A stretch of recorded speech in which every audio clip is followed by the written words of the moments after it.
Hello, Fact. everybody, and welcome to the Monday Sound Stream, because that's the name we're going with, because that's the best one we've ever gotten.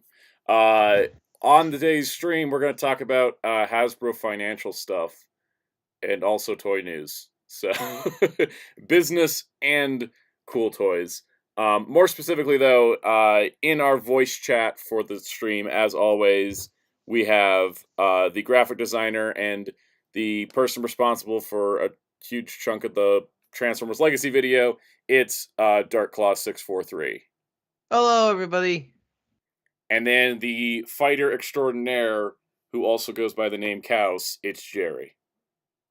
So you're telling me they make these toys for money? Right? Disgusted. And as we're going to find out, it may not be toys that they're interested in making. Quick rundown of who's in the chat so far. Hello to Zeltrax, Smith the Crow, Common Jojo, Brian Muteki T, and Collector K9, and that crazy British man who's over there causing trouble in the UK, Psycho-O's. I had to give him a special shout out because he's chaos. And welcome to the chat, Hellfire, as well. And SSJ4 Jason. And Spin-54. I'm just gonna start saying names. I'm just gonna let this run for a minute. And that's the whole stream. Yep. Executive producer Dick Wolf just face of black after you read all the names. Right. Yeah. Hey, Mass Effect fan 2007. Oddly specific name, but I dig it. I mean, the 12 in my name came from my age at the time, so I'm not one to say anything. Mostly, I'm just like I'm not like I'm stalling for time, but I want to stall for a few minutes because I know it takes. You want people to pile in, yeah. Yeah, get a pile in, get cozy. We're gonna stream for 7 hours today. Just kidding, only 2. There's my bad comment for the day. SSJ4 Jason said we're the trinity of Soundout, Dark Claw, and Chaos. Yeah, it's Chaos's new name, Chaos. Chaos! Your new name is Chaos. I mean, it means the same thing. The god of destruction. Basically. It's just I'm just using the Greek version. Yeah. Smith the Crow said that let's see, last week I found out the Callie and Rebo amiibos restocked, so I jumped on it. They should be here tomorrow. That's awesome. I'm glad you got those. Those are the Splatoon amiibos have been pretty well in stock. I thought the Callie Marie and the Pearl and Marine would be more hard to get, but no, they're a lot. I see them pretty often on Targets. They do a good job keeping those in stock, luckily. Muteki T's listening and playing Yu-Gi-Oh! That's awesome. I was playing Yu-Gi-Oh! Last night. I haven't played it in a while because I've not been playing card games for the last couple of months. It's gotten. Are the bots still bad? No, the bots aren't bad anymore that I've run it. I haven't run into them. Well, that's good. I have run into Galaxy Brain decks that figured me out quick because my cards were only meta like the first few months. Yeah, I always have trouble because I like no synchro and nothing beyond that. I've done some incredible stuff with synchro. Like Sword Soul. Well, you don't like XYZ's fusions?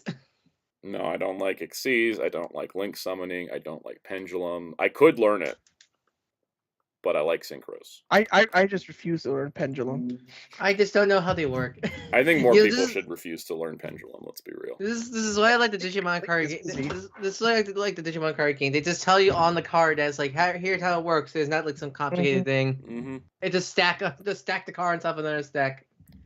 Zeltrax says, rest in peace, Munch's actor from Law & Order SVU. Yeah, I saw that news. Yep. When I saw the name, I didn't know who it was, and I saw the face, I was like, oh, that guy. Also, rest in peace, Leiji Matsumoto. Leiji Matsumoto, yes. It's weird to me that I made a Galaxy Express 999 reference in a Transformers video on Friday, and then Leiji Matsumoto was dead like 2 days later, and I'm like, oh, I'm sorry. It's a curse. My bad. I saw the secret reference in a Transformer, and Jamie's World, hello. Also, he said hi from the UK. Where are we at? Oh, yeah, Spin Dash, you're right. We're not supposed to know about that Trinity. Not supposed to know about Trinity. Kamen Jojo asks, have you guys played Metal Gear Rising? Actually Metal Gear Rising Revengeance is the only Metal Gear game I've ever played. And no, really? Yeah, I've actually never touched the other ones, even though I have a few from PlayStation Plus. But you guys both played it, right? Yes, I played the whole Metal Gear saga. Besides the old games from the MSX era, I even played the MSX ones, and I used to be so good. Used to be. I suck now. I used to be able to beat them on European Extreme and be like in my sleep, but now I can't even beat it on normal. I mean, is European Extreme like the big boss difficulty, whereas like you don't kill anybody? It's you get game over if you're caught, and no radar. Sure. God, that's like old Assassin's Creed or Persona, where it's like, why is it so hard? I say used to because now people like prove it, and then I die because my brain doesn't remember any of that stuff. Yeah. Comrade Geets. Oh, Jamie World said the Comrade Geets drivers is $50 on Bandai Namco's site. Like they sell stuff on their site. They do, yeah. It's the Bluefin website got converted over to the Bandai Namco store. They've been having the Desire driver for a pretty low price there for a while, and I keep thinking about buying it, and then something comes up like, hey, there's new dim cards, and then I'm like, then I'm buying dim cards. Or no, actually, you know what it is? It's because Geets figure arts keep getting announced, and so I'm just like, oh, I don't have room for a driver. Let's see, Brian mentioned Beast Gohan is doing well in pre-orders, so I would have gotten it if it was in the 35 to 50 range. I refused to pay the P Bandai tax. That's respectable. That is respectable. I want Beast Gohan. I just don't have the money. Yeah, I don't collect the Dragon Ball figure arts for that reason. For me, I'm just you're waiting Bandai makes a model kit of it, or B, Bandai America makes a Dragon Stars of it. Pretty much. Oh, dude, I'd buy the Dragon Stars with a heartbeat. Yeah. The dragon, the new superhero Dragon Stars really improve a lot of the sculpts and posability of the older figures. Yeah. Like the new Goku has a lot better articulation and sculpting compared to the previous two. I want the Gammas when they get made. Yeah, because I'm so shocked the Gammas are P Bandai. You know, they're like the main new things of the movie. Brian had a correction. Says, yeah, I meant to say isn't doing well, hasn't sold out. Most of pretty much the Dragon Ball P Bandai figure arts, they are just open and they don't sell out on P Bandai US, and then they just close the orders at some point to like finalize their numbers. So that's just with every one of them, I think. I don't think any of them were sold out prior to their cutoff point. And Jamie's World, I don't know if Bandai Namco's site shipped internationally since it's run by the US and sometimes Canada distributors. Oh, speaking of Anime Heroes / Dragon Stars, because you guys were talking about stuff I want to talk about last week, but I wasn't there. But oh yeah, you got anything from last week's news that you want to mention? Well, with anime, you guys were talking about the Anime Heroes stuff, yeah. And so because there's the stuff they're doing and want to. I think there's been concept art. I'm not sure it's been official, but I'm pretty sure it's official that they are doing Anime Heroes Chainsaw Man. That'll be nice. There's concept art floating around of like the kind of like diagram sketch. Like you remember the Ninjas back in MorphCon when they showcased the concept art for the Ninja Steel Legacy figures? It's like that. Oh, okay. Where it's like in that style. It makes sense for them to do Chainsaw Man. That tracks. It's mostly because I think Anime Heroes is mostly. I think Digimon's the only non-Shonen Jump thing they have under their belt. And it's just because Bandai. Yeah, Bandai owns it. Yeah. But yeah, it was interesting about the Chainsaw Man Anime Hero concept art. They're according to the diagram sketch, they want to do interchangeable leg where you can recreate have his legs be Denji's legs become the chainsaw legs from. Oh, the figure art can't do that. Yeah, and that could be easily cut due to budget because honestly, I'm curious how they could package that figure. Unless they just make him a deluxe. They could make him a deluxe like the Dragon Ball ones with the effect parts. You know they done that. They're doing that with Anime Heroes now. They did that. They recently released a Naruto that has his Nine-Tailed Fox stuff. It's like all the tail, like a lot of the tail parts. Mm-hmm. So I won't be surprised if they quote unquote announced the Anime Heroes Chainsaw Man stuff. I say announced they just go up on Amazon one day. Yeah, that's the day they dare announce anything because Bandai didn't really have a social media presence. I was also going to add to the because Brian mentioned I would like to have seen McFarlane do Chainsaw Man. The only way I would want Chainsaw Man under McFarlane is not to do like their normal anime style figures where they're trying to match the anime look. I want it to be like a Todd McFarlane, like a Todd McFarlane version of Chainsaw Man, because he could do amazing stuff with that. Yeah, now that's my problem with McFarlane stuff. The McFarlane anime stuff. I really wish they didn't take the half of their licenses, because, man, the license they got, I just don't think it just works with their style. Like, yeah, I would love to see more McFarlane-fication of the designs. Yeah, because I think My Hero and Demon Slayer stuff and the Seven Deadly Sins just does not work in McFarlane's style at all. Mm. It doesn't help that the character selection is awful for the My Hero stuff. And while in the Demon Slayer one, it looks like the usual no girls allowed, because only the male characters, but it looks a bit from the Comic-Con stuff we saw. If you're curious about the Chainsaw Man concept art, I can send you through Twitter of it. I don't know what the source is, though. I saw it in a video, so I don't know if it's from like an Instagram or a... send it to me through Twitter. We'll pop it up on the screen. Common Jojo asked wish list for Masterverse. I don't think I have one currently. I would like seeing how... I was gonna say mine real quick first. yeah. Here's my top level picks. I want more movie stuff from the '87 movie. I want them to just be like, here's Tila. Well, because they released He-Man and Skeletor. That's it, right? They did He-Man and Skeletor. I don't want them to do because Karg Blade, Gwildor, and God Skeletor came out in the classics. So I'm like, roll us back around and get us like, get us some of the others we never got. Yeah, I sent it. But let's finish our talk. For what's your most wanted Masterverse? Let's just make it simple. Seeing how we have, technically Revelations is technically Filmation, technically not, but still, we have that. We have the 40th anniversary. We have the Netflix figure. I'm hoping we get 2000X and New Adventures. Also, I hope we get 2000X He-Man Masterverse just to complete the whole He-Man, just to complete the whole TV show He-Man stuff. If at the very least. As much as I don't think it's ever gonna happen because of rights, but because I would like to see some Netflix She-Ra stuff, but I don't think that will ever happen because of rights. Yeah, for some reason that's like off limits because of DreamWorks and who owns. Because was it Universal won't fully own He-Man to what, next year? I think it's like what people said. It's supposed to be this year. Supposedly Mattel's losing the license this year, but we don't even know like if the sources on that are legit to the current deals being made. Mm-hmm. So. Let me pop up the Chainsaw Man art, and then I think we'll start moving on to some topics. Brian Plagas, will Jax bring back the superposers? The closest you're getting that is the collector's figures.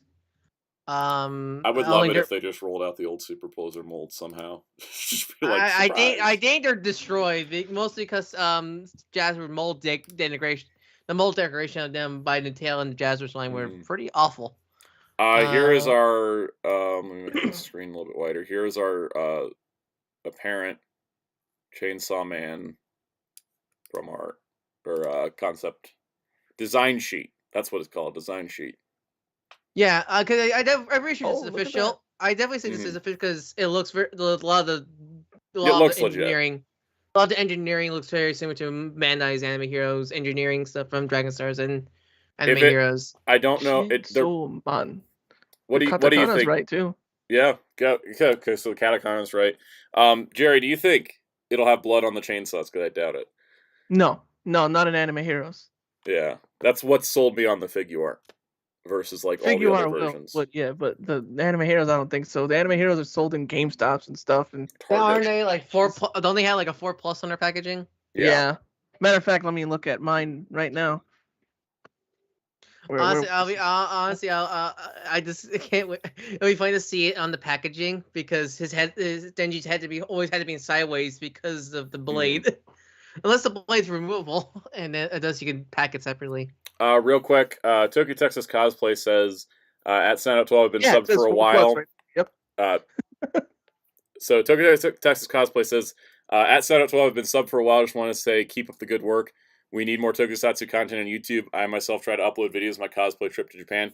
Thank you for that compliment. I don't want to say I do everything alone because obviously Brian does graphics and Jerry is here giving us the katakana breakdowns of Chainsaw Man, which is something I couldn't do off the fly. And I appreciate everyone that helps us support on the channel. But thank you. I always appreciate comments like that. And I appreciate that. Everyone's commenting like, man, they're making this 4+, but no kids should be watching this stuff to make a.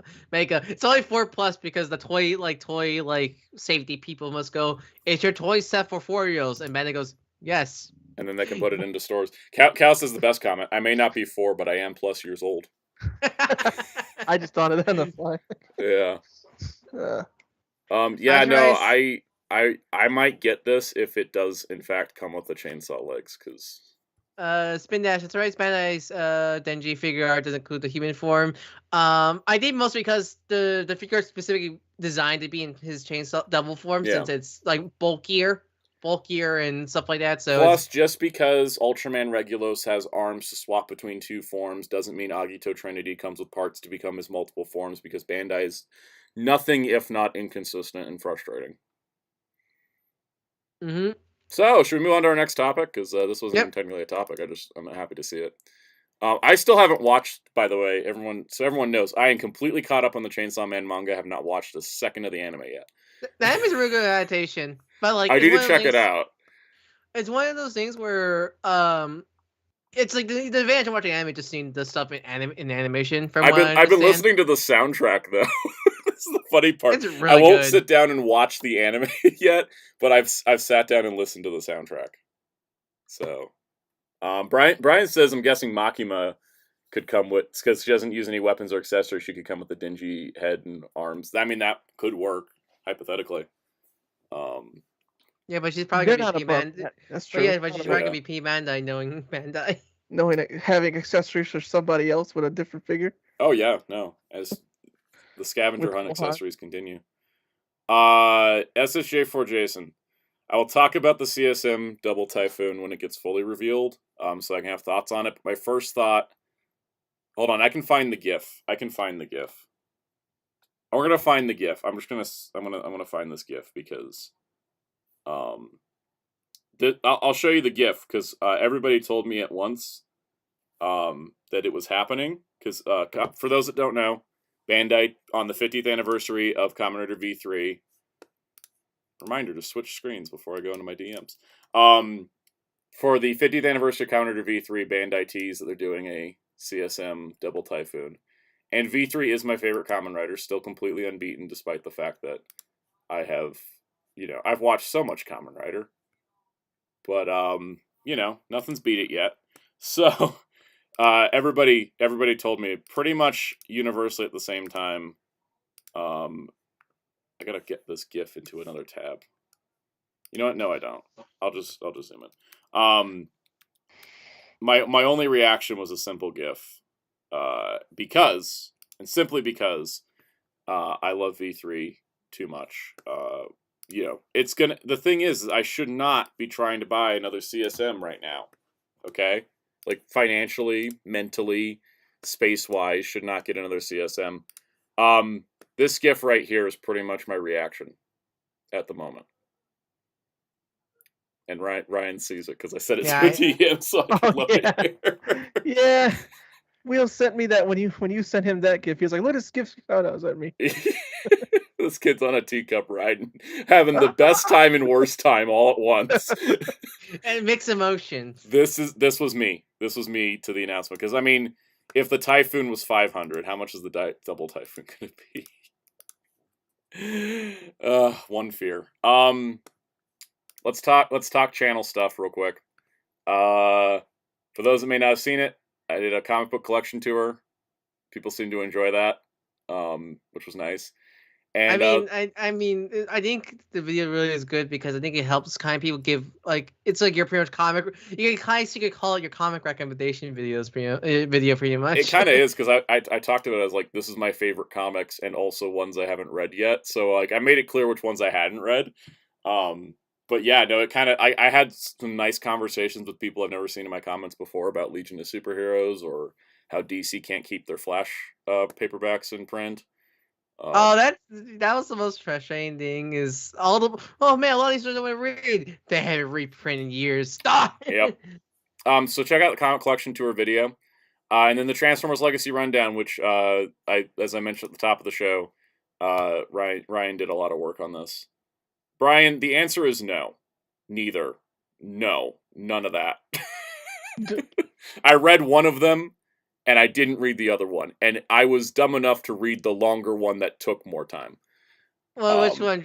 Doomsday Clock or Tree Joe? Didn't the Doomsday Clock lasted Doomsday years? Clock was a 12-issue miniseries that was supposed to change the DC universe. All the other books were put on hold for like 2 years while Jeff Johns' slow ass couldn't crank that thing out in time. And then Three Jokers was a Black Label title that was out of continuity because by the time the revelation that there were 3 Jokers, by the time there was a revelation of the 3 Jokers in the comics, it took 5 or 6 years for the book to actually happen. By that point, it was out of continuity because the timelines changed too much. I didn't even know Three Jokers was a Black Label because I only know that name because that's like everyone's favorite McFarlane Batman figure. Yeah, no, I didn't like the 3 Jokers storyline, but I got Batman, Red Hood, Batgirl, Joker, and Joker on my shelf because they make really good figures because Jason Fabok's artwork is great. Also, there is a temptation to read 3 Jokers because it's on DC Universe Ultra. When it comes to Batman stuff, it's like Batman stuff is for me a character I really love. Is for some reason for me always one that like it's more harder for me to get into reading the comics for, even though Detective Comics Rebirth is my Batman recommendation. Like for me, the one I went like a Batman book for me would be about Batman and the Bat family. Mm-hmm. And does Detective Comics have that? Yep, Detective Comics is Batman and the Bat family plus a Clayface who's trying to make up for all the things he's done.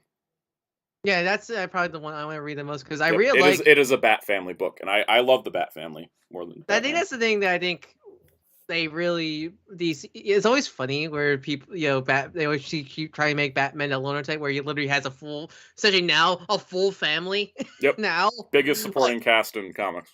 Period. Like, what do we know? You just talk about this specifically in the Batman. Now you like Gordon and stuff. We have not just Bruce, but we have Dick, Tim, Damian, Jason. Wayne Family Adventures is still the best Batman book. I read some of Wayne. That is some of the best stuff ever. I love it. But yeah, we have the Robins, and we have Barbara, Stephanie, Cassandra, and Duke now. So like that's a full family right there. And Alfred, there's a full family right there. You keep convincing me Batman's supposed to be this loner type guy. Yep. On that note, a couple quick questions before we move on to the next thing. Brian says, Watchmen Rebirth or Killing Joke Rebirth? Once again, no, neither. Please, just... I never like them trying to make Watchmen part of the DC universe. It's so overplayed at this point. The best thing to come out of Watchmen was the HBO show, and that is I think them trying to make Watchmen a bigger thing. I think it's kind of I don't want to say ruining. It ruins it because I look at Watchmen like, oh god, here they are again. Because the thing is that Watchmen was a deconstruction of the Charlton Comics heroes. Mm-hmm. So, let's see, what do we got? If Three Jokers was made into a movie, I don't know. If you want to make it worse, just make Bruce Timm produce it, and then it could be as bad as Killing Joke. Oh, sideburn, Bruce Timm. How am I able to collect and be a fan of a lot of stuff, but your head must be a big 100 terabyte storage? I don't know. But then sometimes I forget things like, Point Blake's Target Master didn't sit in his vehicle cockpit. And it's because I just don't remember everything. That's a problem with me, especially where I refresh a lot. That's a problem with me. I have is I can remember all the grand lore stuff about like DC, Marvel, Ben 10, and Transformers, but I can't remember how I can't remember basic things like how to drive. It's like my problem. I have to set myself 3 alarms for every appointment I have. Blue Baron decides Bandai is still moving along smoothly after losing Power Ranger store rights. Yeah, they seem to be doing better than Hasbro, I think, at this point. Their figures are good quality. Their figures are like honestly good quality. Good. And like welcome to the chat, Scrublord Gaming. Don't forget Ace. You're referring to Ace like in Kid Flash? The Bat I think they're talking about Ace the Bat. Oh yeah, that's right. The dog is called Ace. The coolest thing they did with the Wally West recently is that Flash is Wally. Isn't And Wally- Kid isn't Wally Flash back- is Wallace, but now he's got the nickname Ace thanks to Wally, and it's made everything's simpler now.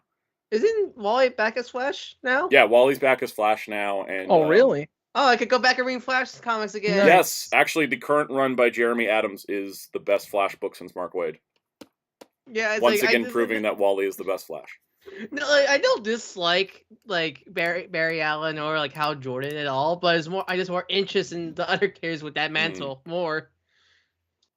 In my case, I just wish they'd stop dunking on Wally, and you're like, wait, what? They stopped? Right. Nice. Yeah, they actually finally stopped without like doing a hard reset. They actually just like worked all of his. He's got his family back. He's expecting a third kid soon. It's great.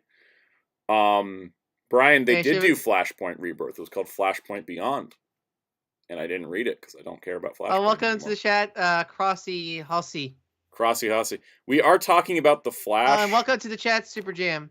Oh my God! How did talking about the Flash suddenly get? Yeah, they're both these here. Hey, we were talking about the Flash, Super Jam. Speaking of Flash, how do you think of the new Flash movie is going to go?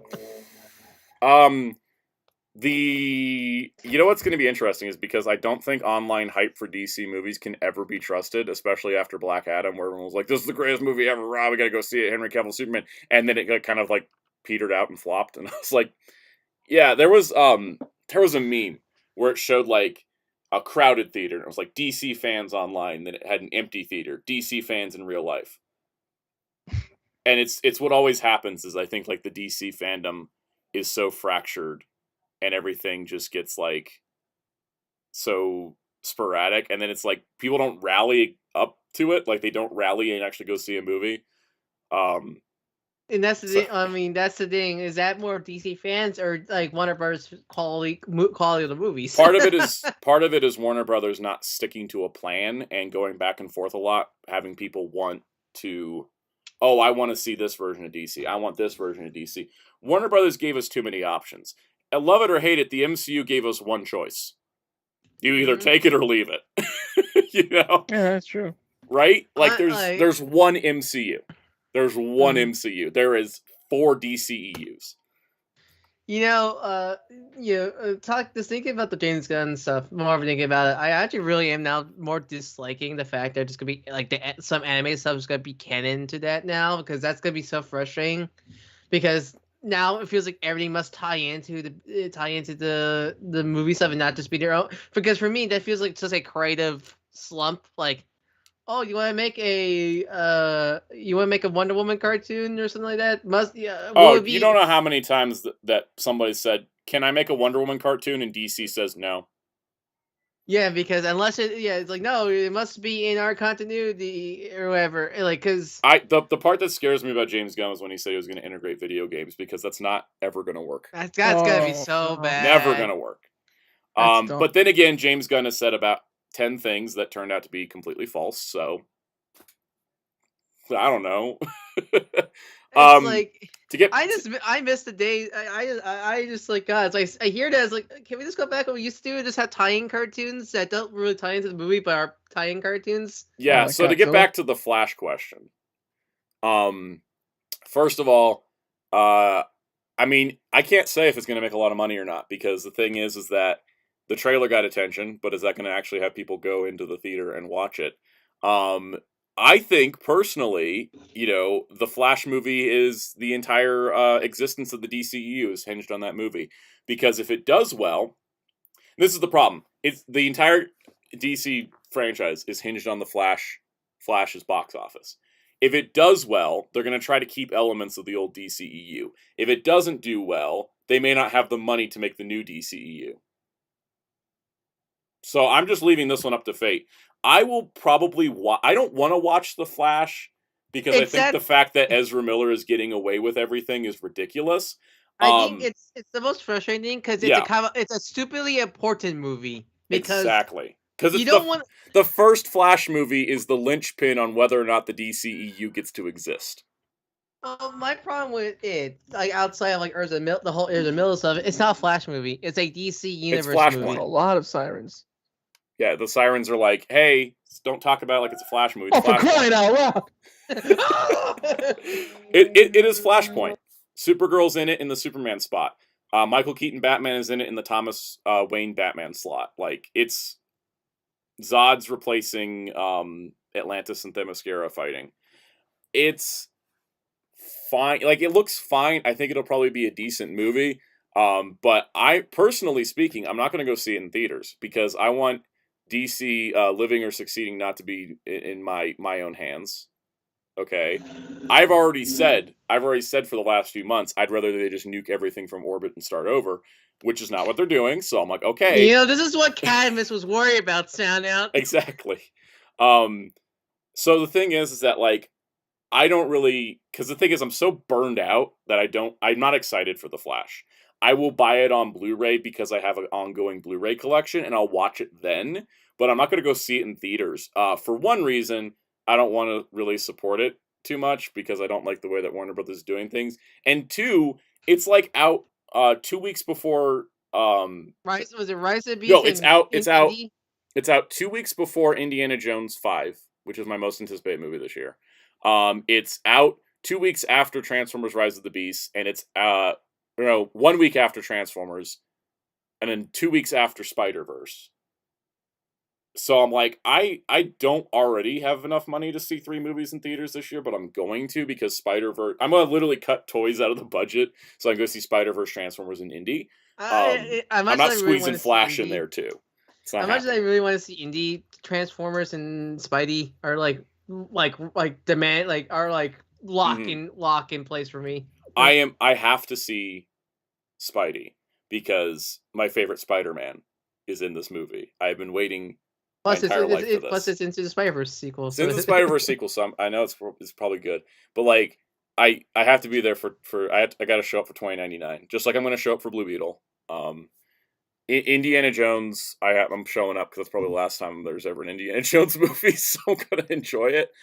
And yeah, I'm hyped for Transformers. So like, I don't need Flash to make my June exciting. Cross honestly, all I want is Freakazoid to come back because I know he's not D-scared, but they both my Wanderers. I want Zeta to come back. Bring back Freakazoid could come back if I think. Well, he came back already with the Teen Titans Go. There's a Teen Titans Go episode. It was great. And the thing is too, and I'll say this just so I can be, hello Blue Baron. I don't remember if we got you a shout out before. I will say this about Michael Keaton coming back as Batman, and this is my hot take. This is my hottest DC take. Be careful you don't get burned with how spicy this take is coming at you. I don't like him in this movie. Of just what we've seen in the trailer, I think that Keaton looks tired.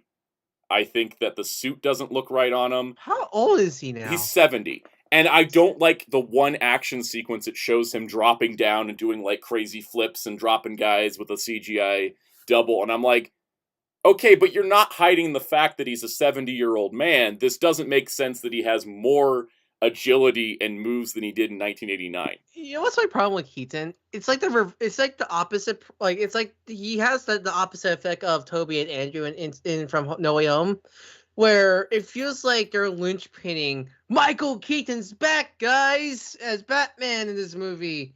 Where like No Way Home, like I think everybody knew Andrew and Toby were gonna be in the movie, but they didn't like plaster everywhere.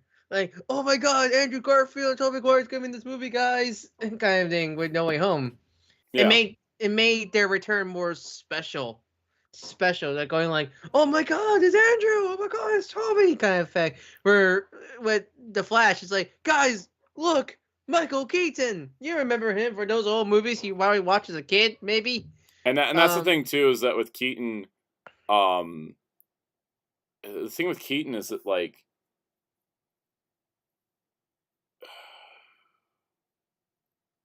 The thing with Keaton is he's such a grounded Batman.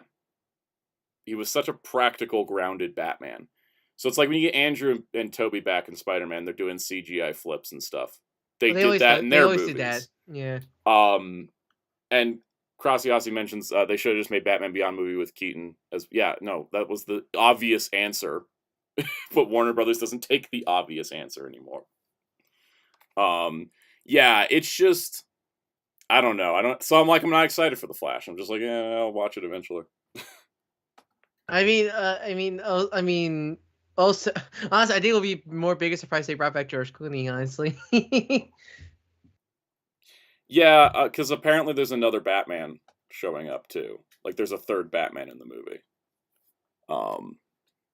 And actually, it wasn't Hamada's idea; it was Jeff Johns' idea. Because Jeff Johns greenlit this. Like the current version of the Flash movie was greenlit by Jeff Johns.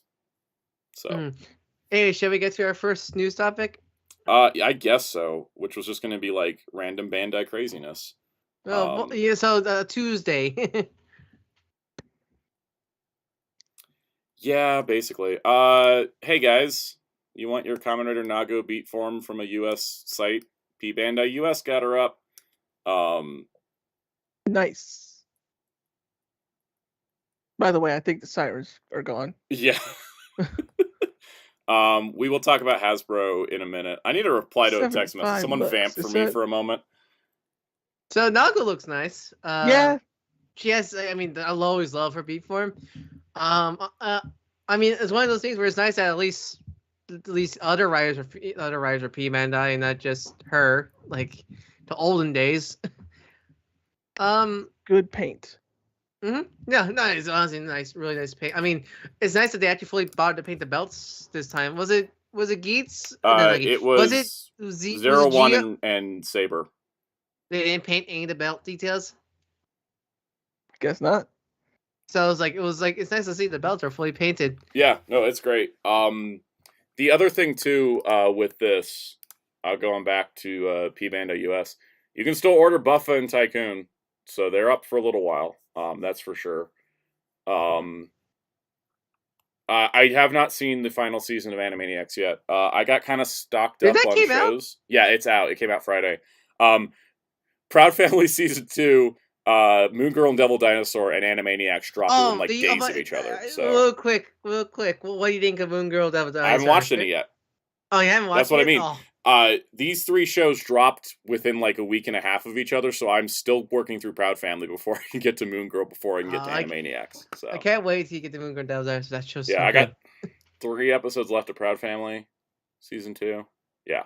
So my animated shows dropped on me. Anyways, moving along. Hey, everybody that's been asking, where can you pre-order Shin Ultraman? When can we pre-order Shin Ultraman? I tweeted it out, or I retweeted it, because I found out through Kaiju Tokusatsu Home Video. There's the link. Have fun. It seems like we're getting a pretty bare bones release. For some reason, the Amazon page says runtime is 1 minute. Don't worry about that. It's a very quick movie.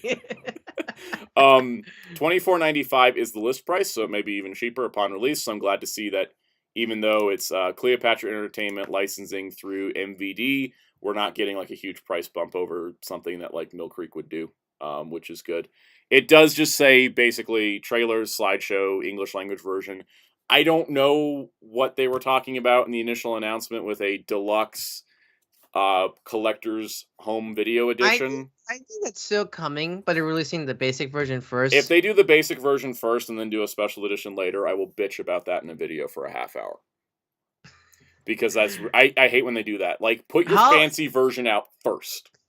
I think if that does happen, then I think if you combine all your Ultraman DVD videos, it will be just a 2-hour video of all your Ultraman, just talk about Ultraman DVDs. Also, apparently frequently bought together, the Thelma and Louise Blu-ray from Criterion is frequently ordered with Shin Ultraman. So I see you guys out there. I see Ultraman fans who also like other peak cinema.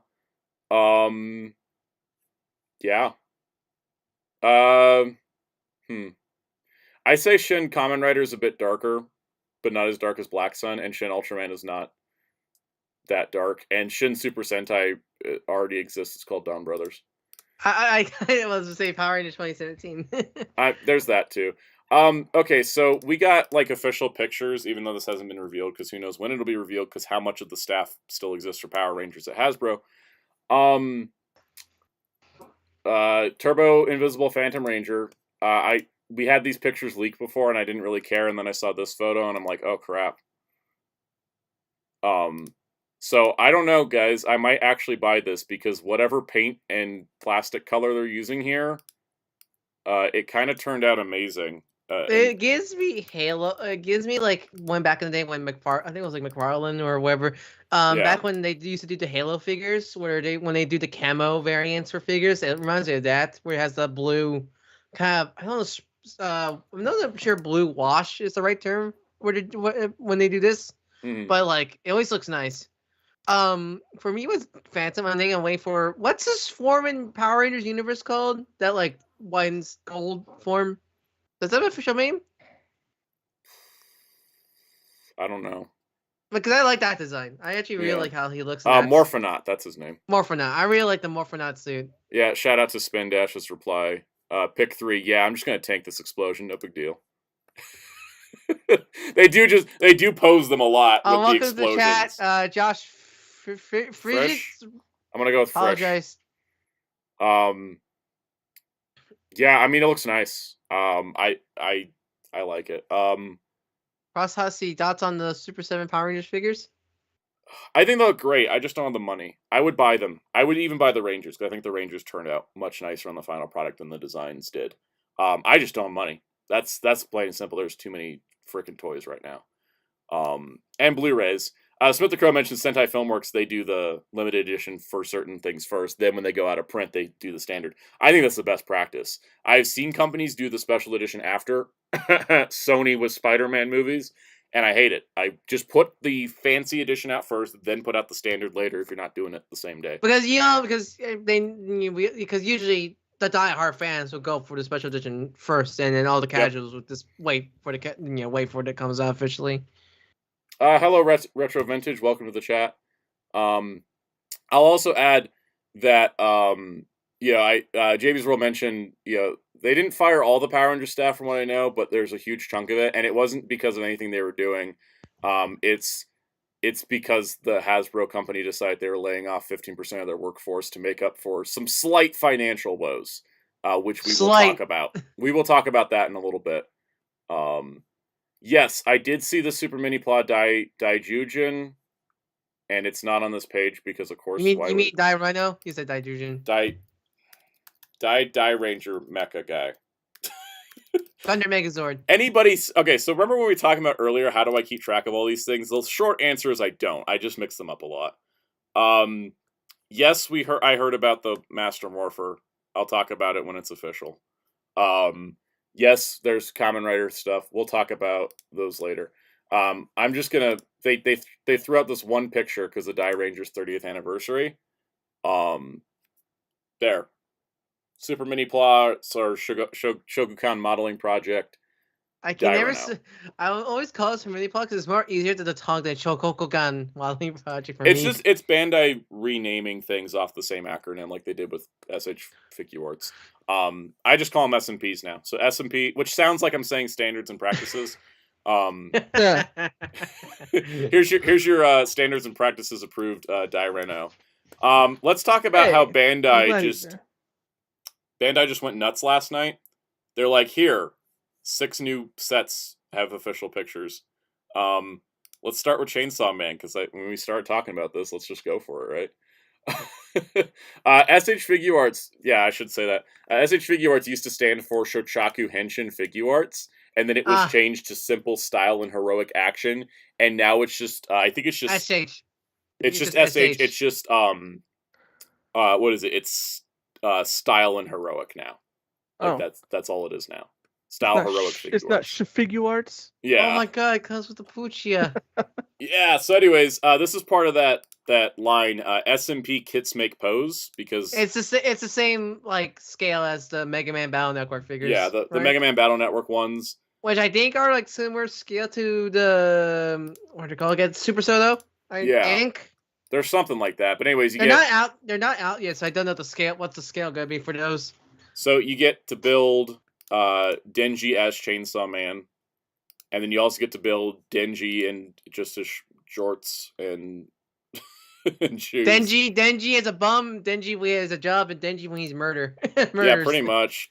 He comes with Puchita, and then if you get both, you can swap the parts to make human Denji in his uniform, or Denji with the chainsaws. I think it's cool that they have swapping parts between them, because that means there's reason to buy both. Honestly, this set it feels like a better version of the Figma. Yeah. Because the Figma, like, yeah, it can also do all the stuff where, yeah, you can. It's like comes with the, both the human Denji and Chainsaw Man head, but there's a lot of problems with the Figma, like proportions and everything. So because of this, I think these look nice. I think that because these are smaller, the articulation breaks up his chest on the. But I'm glad that he looks anemic and not like ripped, because that's a problem with some of the figures. And yes, these are model kits, right? I think you still have to build them. I don't think they're like full like figure-ized standard model kits, but I think it's like similar to Super Soto. If I had again, the Mega Man kits are not out yet, so I can't really compare. Yep. Moving along, I don't know Mike Gein that well, but the next Mike Gein set is here, and it's Mike Kaiser. That's his final form, I remember, right? Is it? I think so. Here's all the vehicles and stuff it comes with. It's a 3-box set. Yeah, no, wait. I think that's the one, the support mecha. This is the support mecha. It's a 3-box set. It'll be retail in July. So for those that love Mike Gein, I've never seen it, even though I want to, because I love Brave shows. There he is with Mike Gein. There's their combination. Their combination is very much shirt and pants and a couple of shoes. I love it. Anyways, couple shoes. Pants, couple shoes. Mike Kaiser is happening. That's shirt. So pretty cool stuff. You also this is the Kaiser Carrier, which holds the vehicles for Mike Kaiser. Jamie World's SMPs, yes. Most of the time they are model. Most of the time are just like regular model kits, but small kits. They're I don't want to say SMPs are not simple. Mini Plaws, like normal Mini Plaws, are. They're like, is the best way to describe it. SMPs are like your real grades compared to your high grades of regular Mini Plaw. I'm not sure that's a super good comparison, but that's what I can think of. They'll take you a few hours. Here's Gurren Lagann. Is it just a figure? Or does the whole combination gimmick with the head? Looks like the head does come off. It does have the drill thing. I don't know this show. I tried to watch it. I never could get into it. It does look like it combines with these two dudes and their stuff. All right, it looks like it looks like it do the full Gurren Lagann transformation. I know because it's interesting because I know the Sentinel. There was a Sentinel Gurren Lagann that just came out that could do the full transformation, which that's the first Gurren Lagann figure that could fully do the transformation from the series. Because every other Gurren Lagann figure has just been a figure, never tried to do the whole combination of the Lagan and Gurren mechs together. Yeah. Real quick, Josh, pick up Kuga and Gavon at those prices. Those are great. And a quick correction on Zeltrax. The B Commander, it wasn't a relicense. Hasbro still owns the license to Beetleborgs. They just blocked it from being sold over here, like they blocked the Super Mini Plaws and the DX Sentai stuff that Bandai wants to bring over. Because technically they could do them under the Machine General Empire men, right? I think Hasbro could just straight up make Beetleborgs figures if they want. They own the trademarks right now. Because in terms of like the other Metal Hero stuff, I think they're legally allowed to make like Captain Chaku, Sheriff Skyfire, and like the Machine Empire Generals from Wild Force, since they are under General Power Rangers. General Venjix, who uses the Black Beat Shadowboard costume. Didn't he got here the grid? He was in the board game. Here's the grid, yeah. Real quick, the difference between the grades. SD kits, basic entry-level kits. High grades, simple builds that can take you... Sometimes simple builds, but they are typically kits that will use a polycap system for its joints, whereas real grades, which are in the smaller 1:144 scale, are using an inner frame, so it's a lot more pieces and parts, and in fact have a lot of parts because they go for incredible detail to make them more realistic. Master grades are a larger 1:100 scale. They have an inner frame as well as a lot of pieces, but not as many pieces as real grade, but they are a bit bigger. And then perfect grades are these like really huge, like, couple feet tall figures. And mind you, those can very change from kit to kit also, mind you. Because there's some high grade kits with a skeleton and such like that. It can be very different from figure to figure. The way for us to get a new Flabber figure is for Beetleborgs to become culturally relevant again, so... I love Smanton. Let's talk about Dynazenon. This was again because Bandai was just on a tear. They're like, oh crap, we forgot to announce SMPs for the last couple months. All right, Ryan, chill. I've been waiting for this. You want me to have an earworm? Earworm? Yeah. Yeah. Gridman's theme. Gridman's theme. That's a good earworm. Anyways, Dynazenon. I mean, this has been made as a figure a few times. It's pretty much the same. This looks very. So I'm looking at since I have the Monoroid kit right next to me. This is definitely going for more perfect combination look instead of more anime accurate, anime proportion accurate. I doubt he has swappable parts to do because I know the Monoroid does some swapping to to make it look more anime accurate. I'm looking. I have it in my hands right now. Yeah, this is definitely looks more like perfect transformation, a little more blockier. Less like less like anime proportion, animated proportion. This is like a straight on. I don't think this will have that much part. There will still probably be parts forming, but like not as much as the Monoroid kit, where they do it to give it more of the accurate anime look. Yeah, because a lot of the Dagwon kits that I got, they part swap, even though they perfect transform, but you can also part swap to get things more accurate. I think it looks great. This is the one I've been waiting on. I will get this most likely. It is P Bandai limited, but he does come with the cool dragon statue from Gridman that showed up in Dynazenon. So is it in scale or no? I have no idea because they didn't put it next to anything, but it's clear purple, which is interesting. I love is actually like prop scale. Yeah. So I think so I don't think it's going to get a US release, but there is a chance because this thing is currently licensed over here. I don't know if it will because it's Super Mini or SMP or it's whatever. A candy toy. It's a candy toy. You know, I know Tokusatsu put it up in specified Japanese release. I don't know if that means they have any word on if there's going to be a US release, but if there is one, I'll let you guys know. Has there been any other after like the previous Megazords? Has there been any other official release SMPs? The Geiger, but only the retail ones, not the P Bandai ones. Okay. So interesting. I don't know, but we'll see what happens. To go alongside that, there is a Grid Knight and Goldburn set, which I think pretty much we all saw coming. I'm glad these are just coming together. There was no reason, like at the same time. They are separate sets. It comes with Goldburn, of course. It comes with, it turns into the shield. You get Grid Knight with hands to hold the cannon form of Dyna Soldier. And of course, everybody combines into King Kaiser Grid Knight. Spin Dash, yes, the Monoroid for Dynazenon did officially come on the West. Yeah. He's got the big circular effect, and then the cape, and then he's got hands, and they can all, like, line up. I think this is great. It does look like, I think, based on how because I have the Primal Fighter Gridman from the previous SMP for full power Gridman. I think this Grid Knight is the same mold. I just think that they left out his caliber and they left out like his effect accessories. So he is a little bit different. So if you have the previous release of Grid Knight, probably still worth keeping. The difference with these two kits compared to the previous Gridman kits is the previous ones, even if they were P Bandai, had stickers.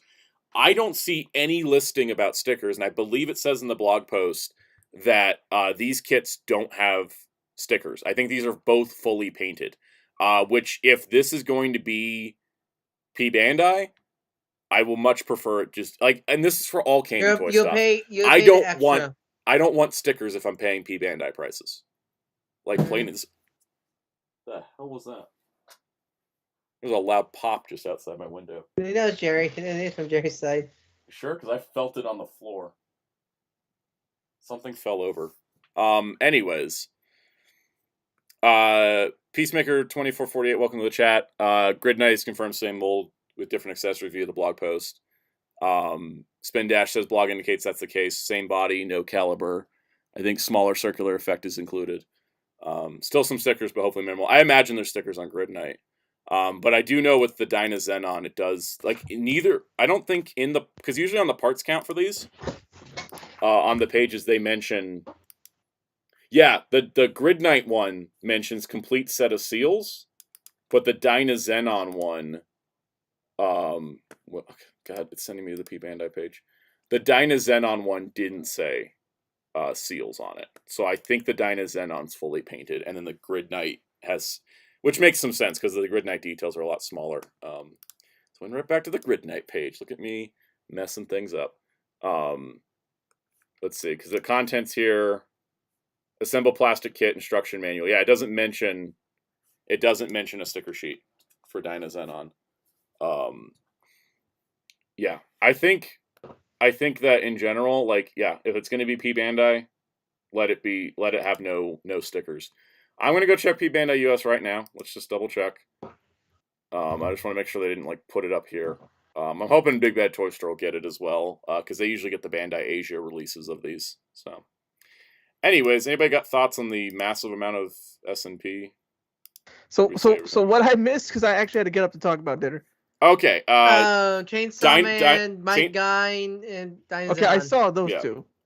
Okay. Did you see Dynazenon? Yes. Okay. Did you want to know about Gurren Lagann or Mike Kaiser?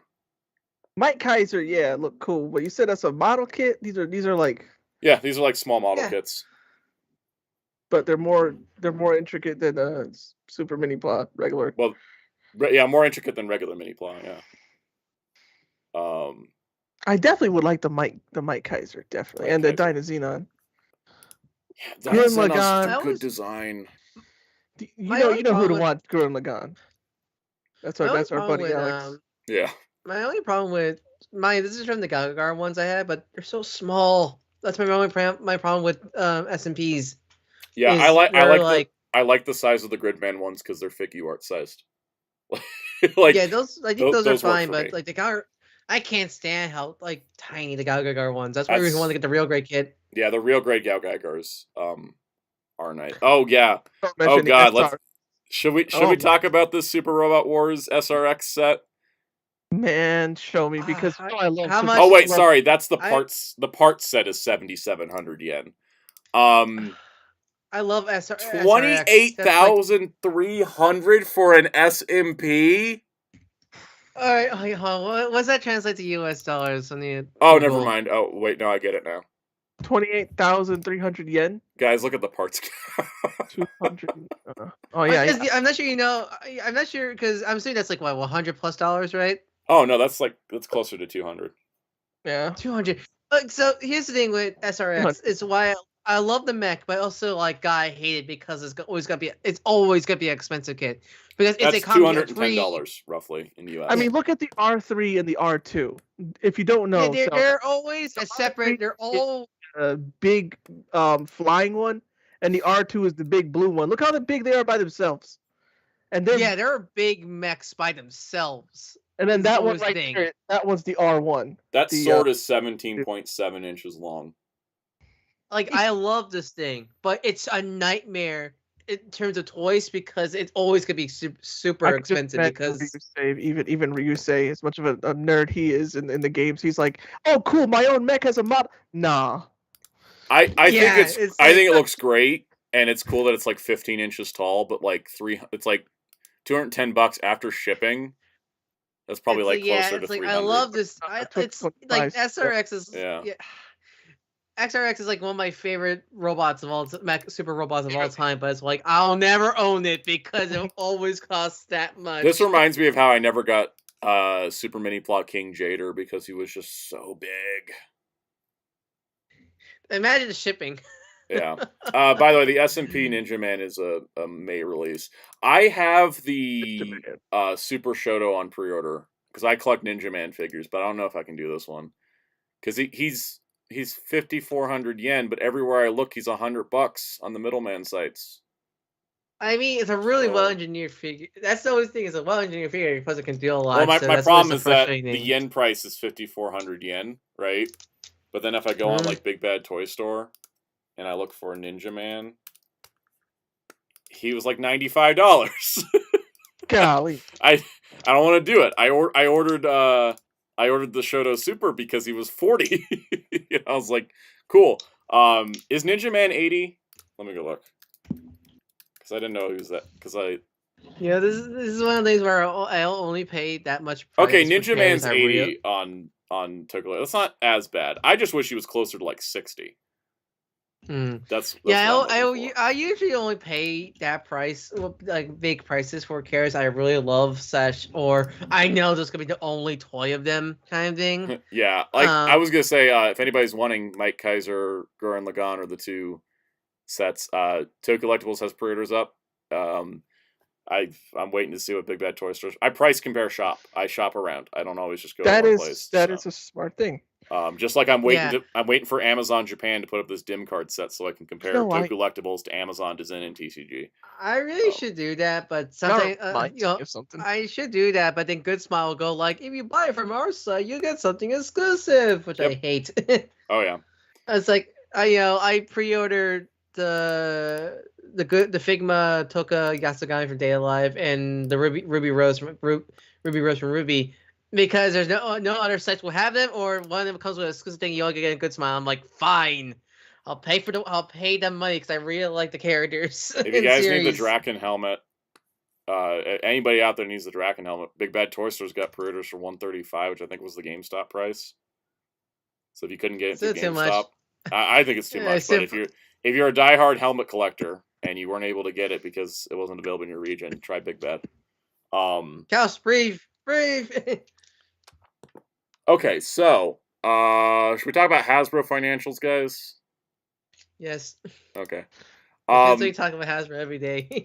So I heard about the fact they mentioned Power that's what Rangers. happens when they're that big, Yeah, exactly. Yeah. They're too big to toys. avoid. They're like the biggest toy. So if anyone wants to read Hasbro's report from their words, I will link it in the chat here. Hasbro, do you? You want me to read? I can read it. I'll read this. This is so. I'm not going to read the entire thing. I did that earlier. I'm not going to read it all on stream. We're not. I mean, unless we want me to get read this. I could put the smooth jazz on, and we can make this a nice little thing. But I don't want to do it. So read the stuff that's like relevant for the channel. Right. I pulled a bunch of articles for this, so we got this. You did your homework. I did my homework. I always do. So I didn't see people talking about this on Twitter, but I was off Twitter all weekend because I didn't see Ant-Man until like midday Sunday. So I was like, okay, I'm staying off Twitter, right? So this is the Power Rangers quote. I searched for the word Power Rangers. So where do we get here from here? Just so we talk about the Power Rangers stuff up front. So it said fourth quarter and full year 2022 net earnings were impacted by the following after-tax amounts, which were excluded from adjusted net earnings. In business speak, that is just a whole lot of words to go. Here's our stats. So they go into this thing. In the fourth quarter 2022, these charges primarily relate to a non-cash charge of $215.2 million related to a partial impairment of Power Rangers due to changes in entertainment strategy and plans, and incremental asset charges related to existing brands consisting of inventory and asset write-offs of $13.1 million. So this is essentially saying, like, to try to boil this down, because it's all freaking financial speak, essentially that they had some money that went into Power Rangers that didn't make them money back. And they cite changes in the entertainment strategy and plans. So this is not to say that Power Rangers is doing bad, but it's just saying that their original plans are not the ones they're doing. And so they spent money, probably development money, on stuff that's just not going to see the light of day. I think it's been discussed in the rumor mill circle that the original plan was going to be Netflix was going to do a show and a movie for Power Rangers. Movie's probably not happening at this point, and that would change things because there was money spent to develop the movie, and then that money didn't get them anything back. Was John Entwistle for the series or for the movie? Okay, so John Entwistle was supposed to be creating the PRCU. Basically, he was originally hired to do Power Rangers cinematic universe. Yeah, like a Kevin Feige or a James Gunn of like, you're in charge of getting everything lined up to have a multimedia experience. And it has changed. It has changed to him just working on a new show. And I think it's because Hasbro does not want to invest into Power Rangers enough for a whole cinematic universe. I think Brian Goldner wanted to do that, like when he bought the franchise, because he was really gung-ho, I like Power Rangers. Then he died, which was really unfortunate because Chris Cox does not seem interested in investing in anything. which part of their financials is because they're not investing in anything long term. Let's see the next time they mention Power Rangers. They mention again that there is a partial impairment of companies' definite lived intangible, which is just basically things that aren't concrete investments, right? So like a concrete investment is we spent $500 million to make Power Rangers the movie, and it only made us back $400 million. That would be like a tangible investment and return, whereas an intangible investment is them saying we gave Jonathan Entwistle $50 to develop a movie, and we didn't get any of that back because we didn't get a movie. There would be much higher amount. That's essentially what they're talking about in terms of Power Rangers. And then it only mentions Power Rangers in the intangible sense. So like the thing of like what money they've pumped into the franchise has not made them anything back. As trends have shifted, like, for example, Cosmic Fury was not in the cards originally. So in the sense that Cosmic Fury was not in the cards, the 30th anniversary special was not probably in the original plan. They were going to run out their contract with Dino Fury. Then they bumped Dino Fury to season 2. Then they bumped, to season 3 with Cosmic Fury. They added in this Mighty Morphin special, because I think they wanted to not have too much of a gap between Power Rangers as it is to Power Rangers as it will be with Jonathan Entwistle, and that whatever is happening behind the scenes between Netflix and Entwistle and all that, I don't know what is taking that long to happen and why we haven't had hardly any progress on it. But in terms of, they said that it's still in development. It's still in development, and they apparently pumped development money into it and gotten nothing from it so far. That's what this is basically saying. I think did that make any sense? Did we get lost? No, definitely. A little bit, Okay. a little bit. It was a lot of business jargon. Yeah, a lot of business jargon. And I'm trying to like take what's written and like simplify it. Blue Bear mentions it's not a charity. They want to spend a bit of money to get lots of money back. That's definitely a thing that, they want to, but that's the two different types of business ideas. There is spend money to make money, and there is spend as little as possible and then monetize the crap out of what you spent to make it substantial. Because I think that's the thing, is that Hasbro is in the let's spend as little as possible to make our money back, whereas Goldner was a bit more of a spend money to make money. For example, like during Bob Iger's days at Disney before Chapek, Disney would just put $250 million into an Avengers movie, but then make like $2 billion off of it. So it was worth the investment. But it's, on paper, it's like, wait, you're putting how much into this movie? But then they see how much they get back, and they're like, oh, that was worth doing. Let's do it again. How much money did Saban and Lionsgate put into the 2017 movie? Kind of thing. What was it? The budget was $100 million. Marketing was another $100 million. And that movie made just like $103 million worldwide. So they didn't even break even. Because to break even on a movie, you have to have 2.5 times the budget, because your marketing budget's usually the same as your marketing budget, usually half of what your movie budget is, and then the theaters get another half of that, and then you want to make profit. So in order to make a movie profitable, it has got to be at 2.5 times the budget. That's basically it. Mm-hmm. Muteki T says, flop.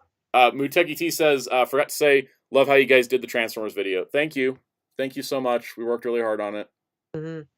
But the comments is the movie flopping and the toiling flopping, it was like kind of. And that's why Saban sold. That's why Saban sold Power Rangers. That's the reason, right there. I think the only successful thing of that like marketing plan, I guess you can call it, was Legacy Wars. I feel like. Yeah, that was the best thing to come out of it, because Battle for the Grid died when the developers walked over. Why do you think that's still going? Why do you think that game's still going on? Yeah, it's still getting updates. I will say, Kamen Jojo brings a good point. Superhero Cinematic Universe is oversaturated. Yeah, because the thing is that I've talked about this before of why Ultraman is the best thing for Tokusatsu in the US, is because it's different than anything else that's out there. Power Rangers being people in multicolored suits fighting aliens. Guess what? Guardians of the Galaxy Volume 3 has a scene where they're in multicolored suits fighting aliens. Yeah, we got the Justice League. Justice League has multicolored characters fighting aliens. The Avengers have multicolored heroes fighting aliens. All that There's stuff. nothing Power Rangers can do that Marvel or DC can't do. Whereas Ultraman is a completely different beast, and that's why I think it's got a chance. Yeah, he's Superman from Earth 2. I mean...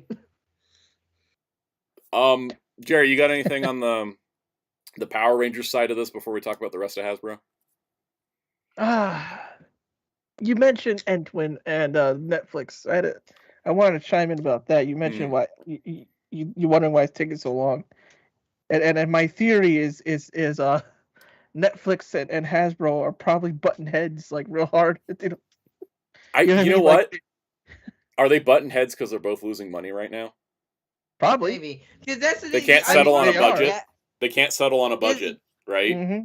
Yeah, because people I see whenever you hear news about whenever like a big oh no Netflix news happens, there's the Power Rangers community always gets like, oh man, what if they cancel Power Rangers? That's not the case. I'm gonna switch to camera. Dear Power Rangers fandom, it's not about us. It's not about Power Rangers. Power Rangers is a blip on the radars of all the companies involved with it right now. I'm not looking into the camera, I'm looking at myself. Power Rangers is not that important. I know. Hot take, craziness. I love Power Rangers. But Power Rangers is only mentioned in this financial report because it's the only thing that's being developed that has not had anything come out of it yet. Transformers had Rise of the Beast and Earthspark. Actually, I guess they even mention Transformers? They mention Transformers once in here, in the About section. As I'm not showing that on screen. Transformers is mentioned once. Is G.I. Joe mentioned? No. Is Dungeons and Dragons mentioned? If I type Dungeons and Dragons mentioned twice. The only reason Power Rangers came up was because they have to report they have put money into investment and have not gotten anything from it yet. What you think about it when it comes to like Hasbro? Welcome to the chat, Fire Fury. Yeah. When it comes to like when Hasbro talked about stuff they wanted to make, Power Rangers is the only one that hasn't fully delivered because Transformers we got Rise of the Beast, Earthspark, G.I. Joe we got the Snake Eyes movie, and much of that bomb we got it, and such, and we got MLP got some new shows, but Power Rangers like outside we still haven't got that Amphisil stuff like that movie, that whole time travel back to the 90s movie they talk like we haven't. That movie's dead for sure. Yeah, like I think that's.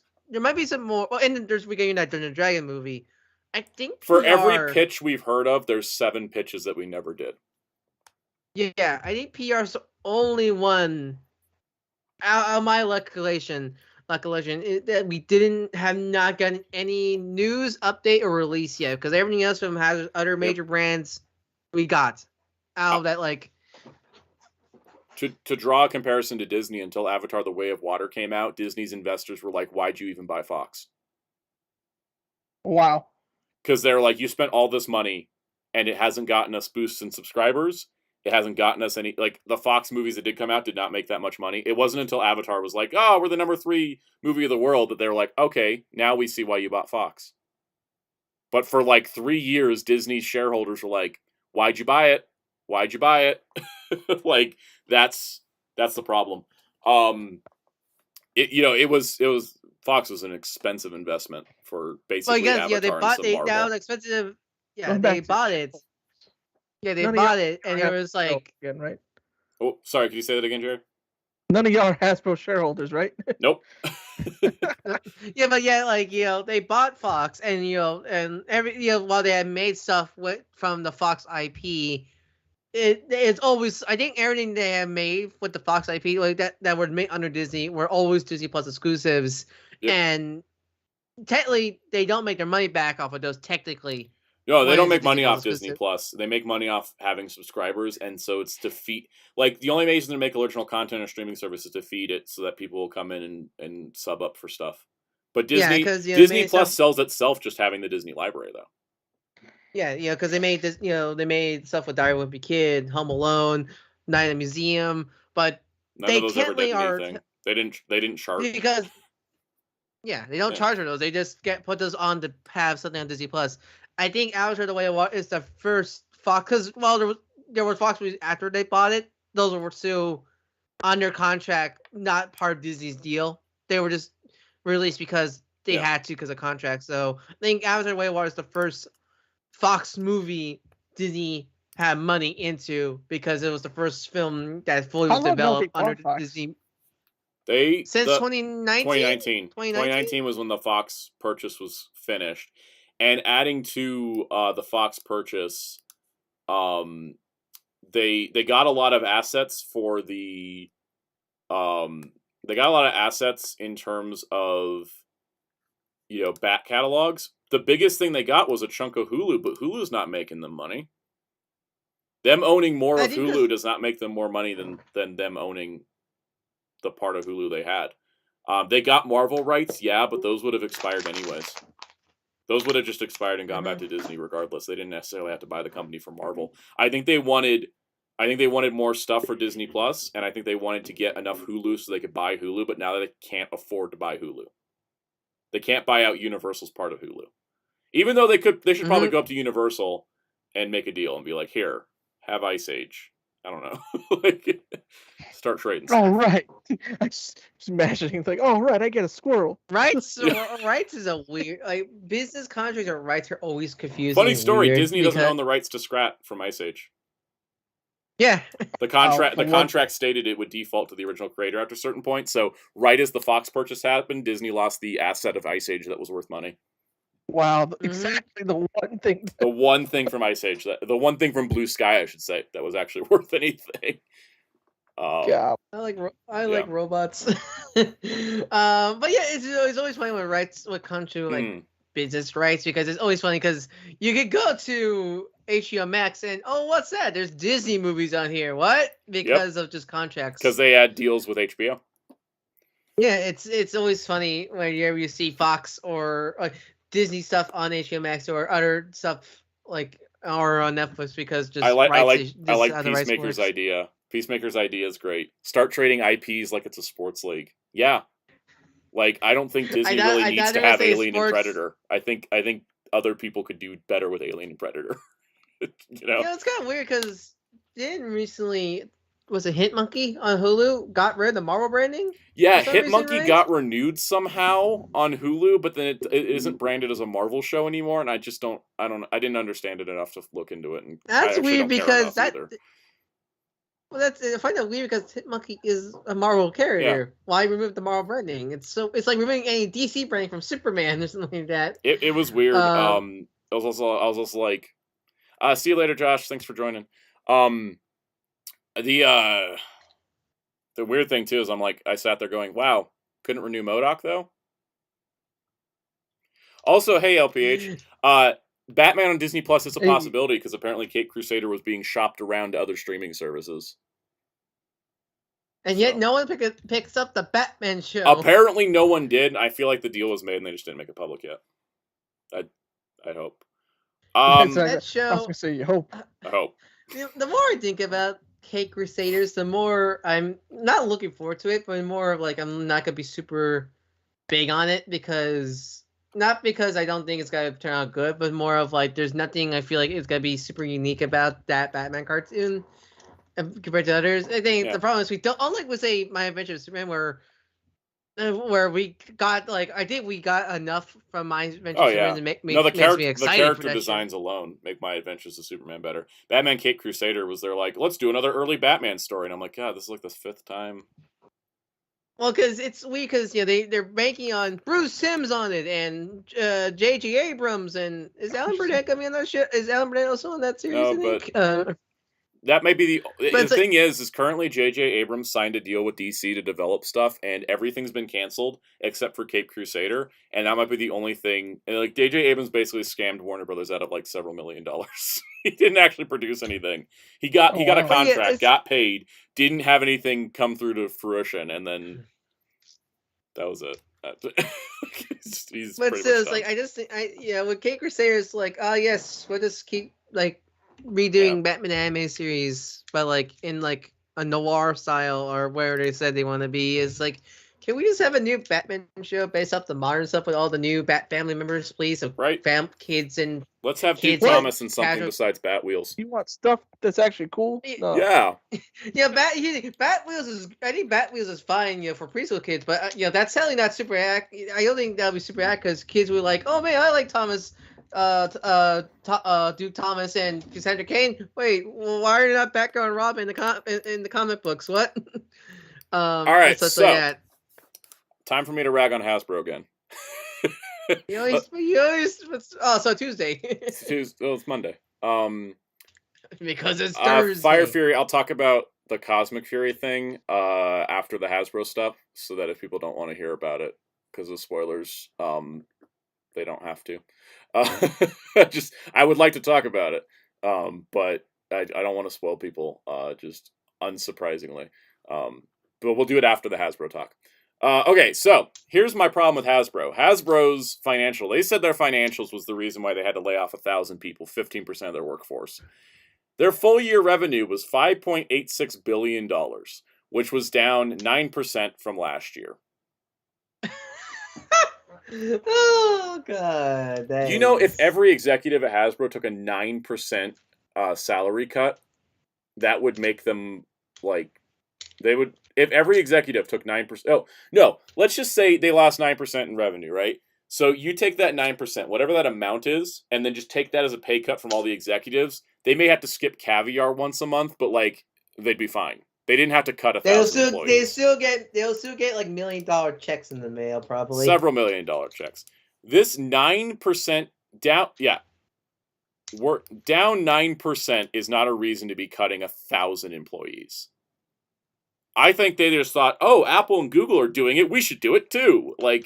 And Disney. They're evil. Disney, I gotta give credit to Disney. I was appalled that Disney was cutting 7,000 employees. But they also were oh, it's not going to be frontline theme park workers. And the reason why we're cutting 7,000 employees is because their jobs won't exist because we're restructuring how the business is run. And that makes a lot more sense because they said they had a lot of redundancies. But Microsoft, Apple, and Hasbro were just let's just cut people, so that'll make up our couple bucks we lost. I'll put this financial report, the market screener one that has the numbers and the charts for y'all, you number folks. They did not make they did not lose okay, it didn't make it to the chat. They did not lose enough money to be justified cutting essential employees like sculpting leads and stuff. So also, welcome to the voice chat wheels. Welcome to the chat wheels. Welcome to Duck. They want to prove that they're, moving over to just freelance 100%. The thing is the problem is that they've already been running 90% freelance, and you can't go 100% freelance. I think if you go 100% free, I think if they go 100% freelance, I think some business people give them the eyebrow, a look, because wait a minute, they go you're a big $1 billion business and have you working to freelancers. Wait a minute. And I once again remind everybody that Mattel said they had a 25% revenue decrease, and they didn't cut any employees. Well, again, I always hear this, and I go, what was the Water story during the Wii U era? It's all the Wii was making Nintendo had their lowest sales year ever, and so he took a pay cut from himself. He's I'll just take a pay cut, and we're gonna restructure and try and come back stronger, and they made the Nintendo Switch. So, and then recently Nintendo said their financials were down last year, so they gave all their employees a 10%.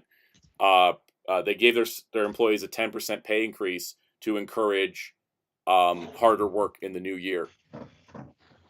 Mm-hmm. Because when you start cutting people and people can feel like their job's going to vanish at any moment, how do you think they're going to give you their best work? The stress, the stress levels. The stress, high. There was a job I worked where people were getting fired left and right. And I just was okay, cool. So I'm just going to start looking for another job and not put my all into this because... Ryan asks, do these layoffs include factory workers? Nope. I don't think so. No, because that's up to the factory, right? That would be up to the factory because the factories, and I know this from Super 7 people I've talked to, factories are run and the toy company makes a contract with the factory. And so sometimes Hasbro will hire people to work at the factory, but It's very rare. as an overseer. Yeah, like a supervisor kind of thing. Like how Hasbro had the supervisor will try to check the quality control. Yeah, but the quality control. Still miss stuff. Yeah, the QC engineer job posting we saw for Vietnam, that was one of those Hasbro employees. We don't know if they're still looking for that job anymore, right?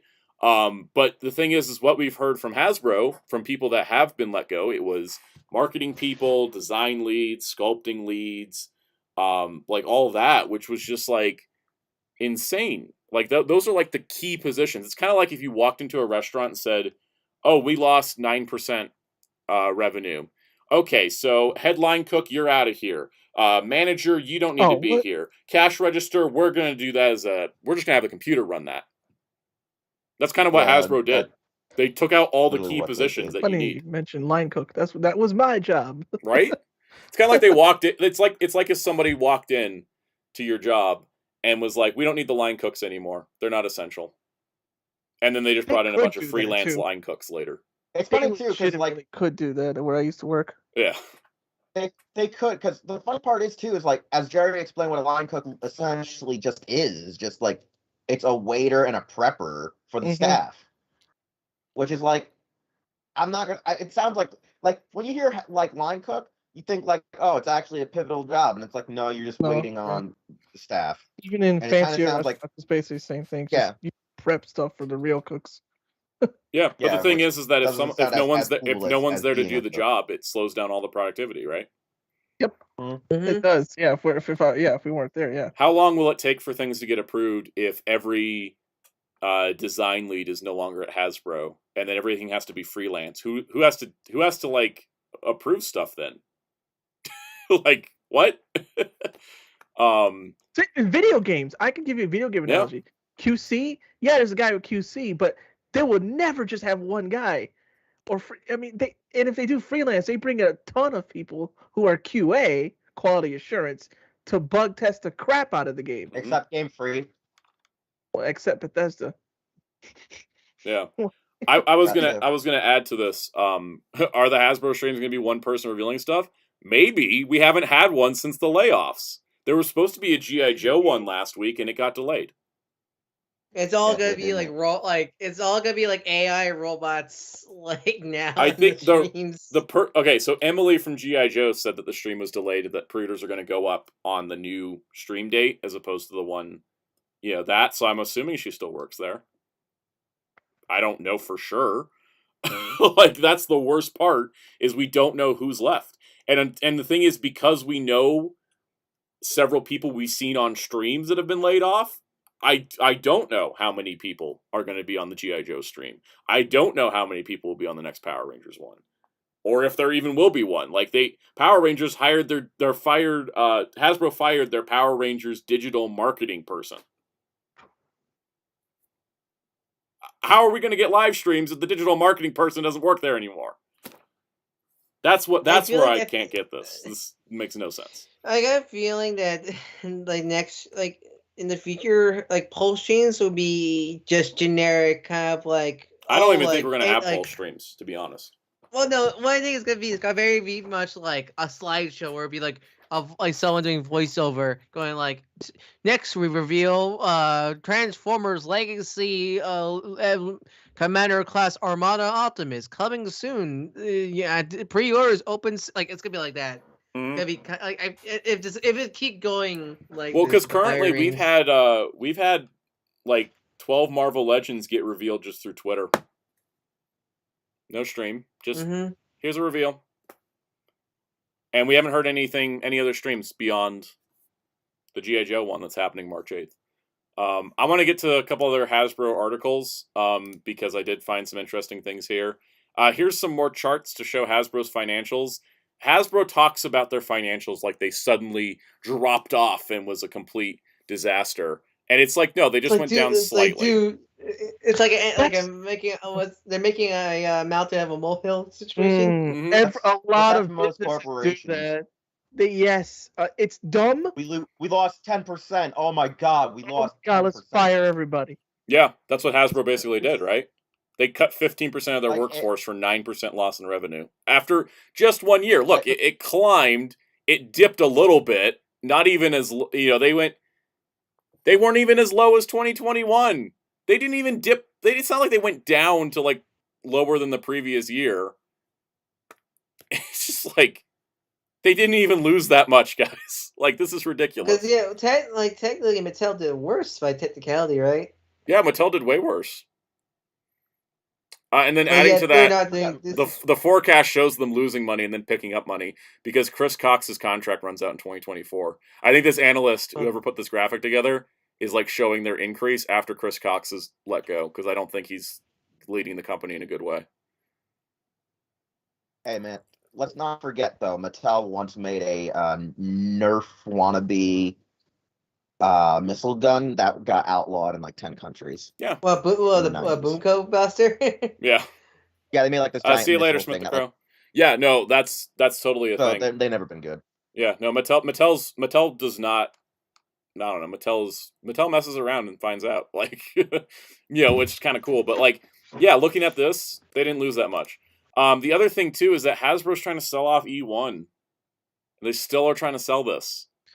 At least they're toy brand stuff. They're non-toy brand stuff. I just want everyone to make sure. Some people keep thinking they're going to sell Power Rangers. I don't know how many times I have to say they're selling off stuff that doesn't have a toy brand because they have no reason to keep it. This is a smart decision. But the fact that they said we're selling this and nobody snapped it up and they're hoping that they have a deal by spring.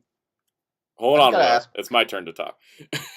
The fact they haven't figured out this deal yet for spring, they're saying it could be finalized by spring. Spring is like on its way, and it'll be over before we know it. I don't think anyone's that interested. Go ahead, Wheels. No, I just wanted to ask, does he actually spell it like the chicken? And I just wanted to make sure. Oh, yes. No, I thought like that this was how people were spelling it to make fun of him. But legit, there it is in the Deadline article. I mean, that is how you spell his name. Cosks. Yeah, because the only reason why is growing up, I went to school with a Cox, and most of the Cox I grew up with were about like Courtney Cox that rhymes with socks. No, I agree. So to see it spelled like genitalia is hilarious for once. Yeah, like the Cox I know are like COX. Yep. I thought that was it too, but no, that's how his name is. Yeah, COSCOCKS. I just wanted to verify that because I didn't see Zeltrax getting flagged, and I saw it in the article, and I was like, wait, is this real? Yep, that is how it's spelled. Okay, because also side note, Yeah, Barbara Bosson died. That's sad. Yep. Finding this out on the headlines. Wait, who? Barbara Bosson. Who? From Hill Street Blues. Who? Hill Street Blues. If you haven't seen it, then No. I guess you wouldn't. Yeah. I'll just put her picture up. Maybe I'll know her face then. But I did say earlier, wrestling to Leiji Matsumoto. Yeah. That one hurt. Even though I knew he was old. Yep. See, now Kamen Jojo just wrote the word, and it just wrote the word by itself. Yeah, and then it flags, right? But if you put it as part of a name. All right, moving on to that. I want to flag the name go words. So, Hasbro addresses Dungeons and Dragons open gaming license misfire with investors. Oh no, what are you gonna say? Let's move out of the toy business and talk about Hasbro's real moneymaker, D&D and Magic. So tell me what this happened, because I think Metal or Jerry mentioned it the other day. All right, I'll sum it up. I still lost. Yeah. So there was this thing made for Dungeons and Dragons called the Open Gaming License. And the Open Gaming License was that you could produce your own Dungeons and Dragons related content and campaigns, and you could monetize them as part of the Open Gaming License to help spread the D&D community. And then Hasbro / Wizards of the Coast, they're the same thing. We need to separate that. They decided that they don't want people playing D&D and giving free advertisement, and they want to charge a surcharge for every person that streams or talks about D&D for content creation, which outraged the community because somebody who was getting laid off anyways broke their NDA and put it out there and leaked the document so that way people would know that that's what they were trying to do, because they were just going to spring it on people and not say anything. And erupted into a whole big thing. 10,000 people canceled their D&D Beyond subscriptions, and it became a whole big thing. And so they had to address it on their earnings call. And this is their exact quote. Lastly, on D&D, we misfired on updating our open game license, a key vehicle for creators to share or commercialize their D&D-inspired content. Our best practice is to work collaboratively with our community, gather feedback, and build experiences that inspire players and creators alike. It is how we make our games among the best in the industry. We have since course-corrected in delivering a strong outcome for the community and game.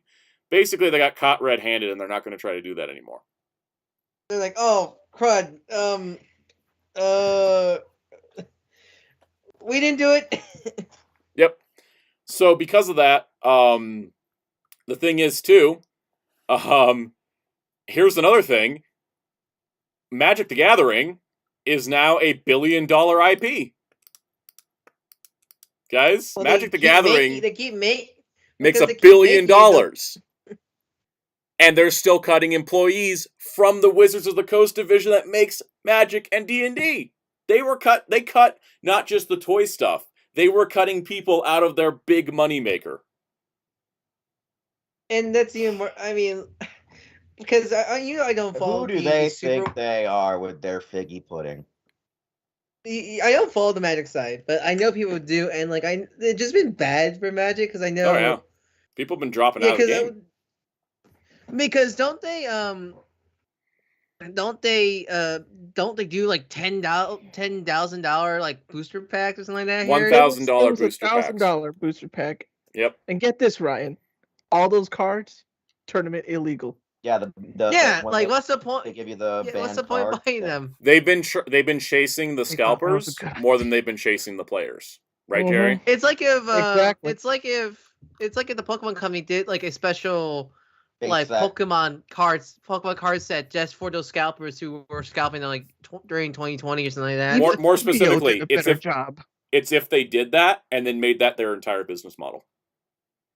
You know what's funny? You bring that up too. Is like they are re-releasing, I think, a vintage Pokemon base set, but they're all like super hollows, like collector's editions, versus being like but they're not. They're supposed to be playable cards. Yeah, they're playable and like not like thousands of dollars. The P Bandai Digimon promo cards are playable. Because they're just alternate arts. Oh, that's cool. Yeah. And they're not even that stupid price. They're like only like they're fairly reasonably priced. Yeah. Because they don't come. Because what? Yeah, with Magic the Gathering, it's just like one booster pack costs that much. Was it? $1,000 for one booster pack. Yeah. Where Digimon, whenever you get to Pokemon Digimon with the higher price, like the $100. The most expensive Digimon item that came with cards was $100. And that comes with a lot of stuff like binders or sleeves or play mats or a bunch of packs and stuff like that. Like you're getting worth your money kind of stuff. Also, I also imagine that's like bad for the resale market because you pay $1,000, you're not gonna make that money back if you're like one of those resellers. Oh, you're never gonna make it back because people will refuse to buy it in the first place. And they sort of killed the scalper market, but they've also killed the interest in the game. David V 2002 mentioned they made a luxury box set of lands with Bob Ross art. Yeah, they did. There was one that was all cats. There was the Godzilla collaboration ones were a mess too. Freaking Godzilla collaboration cards in a normal booster series, but every pack's like $50. Wait, what? How much is a Yeah. I don't even remember the Godzilla collaboration. They had a Godzilla collaboration, but the cards were variants to cards in a normal booster series, but they were $50 commander packs. How much is a booster box for Magic? $71.50. Depends on which type, because certain series are more expensive inexplicably. Unlike Digimon, like something like Digimon, where they usually are just the usual like 80. Yeah, Digimon's much more straightforward, and that's why their Magic's still huge, but like it's getting its ass kicked because people are just like, I can't do this anymore. It's too expensive. Scrublord Gaming mentions this. The reason I stopped playing it was simply too much money to keep up with sets. Exactly. That's exactly why people are dropping out. Oh my god! Because I'm not sure these are dirt pipe sellers or anything, but I'm seeing on Amazon. I'm seeing 173 booster box, 144 booster box, 200. Go check Card Kingdom. Card Kingdom sells it. Card Kingdom. Proper price, yeah. I will also add that yes, the thing is that Wizards of the Coast announced that they would be rolling back their changes only after thousands of fans canceled their D&D Beyond subscriptions. Chris Cox admitted to downplaying that as well, calling it relatively minor, and that we're in contact with the people who canceled. You guys, sometimes I'm like, maybe the job of CEO is just lying to make yourself look good. Of course it is. Always has been. Always has been, and there's another example of it. Did you bring up D&D's thing with them trying to say, hey, if you make money off of our game, you have to kick us a majority of it? Yep. Yeah. No, they were surcharging people. Yeah. Excuse me. Wait. What? What? I guess Wheels didn't know about the Dungeons and Dragons thing where they were buying. I'm on Card Kingdom. What are these prices? $125, $140. Wait, they were trying to charge people for what? Yeah, that was what the controversy was, is that they wanted to charge people if they played D&D for content, and they wanted to charge they wanted 30% of your revenue. Wait, if you were playing like D&D virtually? Yeah, because people do it on live streams, recorded videos, anything. If you had monetization, you had to pay them 30%. What are they, Nintendo? Exactly. Who mentioned that in the chat? Blue Baron. No, Blue Baron mentioned Nintendo copyright. Spin Dash mentioned React World. Yep, same kind of story. SSJ4 Jason said it's the Nintendo and the creator program all over again. Basically. And they stopped doing Except that. Nintendo announced their changes publicly, whereas Wizards of the Coast was going to roll it out quietly.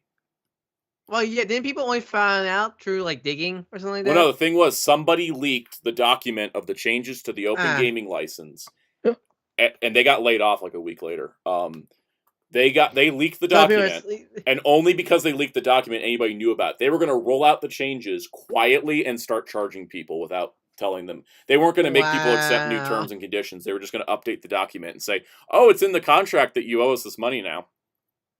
Wow, that is so. Just scummy. So you know, Hasbro is as scummy as pretty much every other corporation, and I want to keep pointing it out. Sorry, it's gotta happen. Brian says, "What's going to happen to Hasbro when the D&D movie flops?" I mean, it has a chance to, because I think first of all, the D&D bubble is kind of like on its downswing, and then also because of the controversy, I don't think people are going to go see the movie. It's one of the things where I think, honestly, it feels like they made the D&D movie too late kind of scenarios, I feel like. It was supposed to come out in 2020. Yeah, because D&D was on a high, like, during, like, not, like, pre-pandemic. Or should I say, they were supposed to have filmed in 2020. It got pushed to 2021 because of COVID. And that's why it's coming out in 2023. Something like that. It's way too late, Stuff like... Yeah, like stuff like Legends of the Vox Machine and stuff like that, or other stuff like those are like big. Like I've been seeing Critical like people Role get D&D. Yeah. Wait, what's Legends of the Box Machine? Legends of the Vox Machina. That's Critical Role. That's what I'm thinking. They have an animated show based on their stuff. Yeah, but so a lot of D&D stuff has been getting really popular during like 2018, 2019, then beginning of 2020, and then it's due to the COVID, they had, it was slowed down, but it was still pretty big. But 2023, it feels like D&D is not as big as it was. Isn't the big? It's not as big as it was even a year ago. And now that they've gone through all this controversy, they pissed off the core fandom enough that they're not going to show up, I think. Also, Spin Dash is perfect comment there.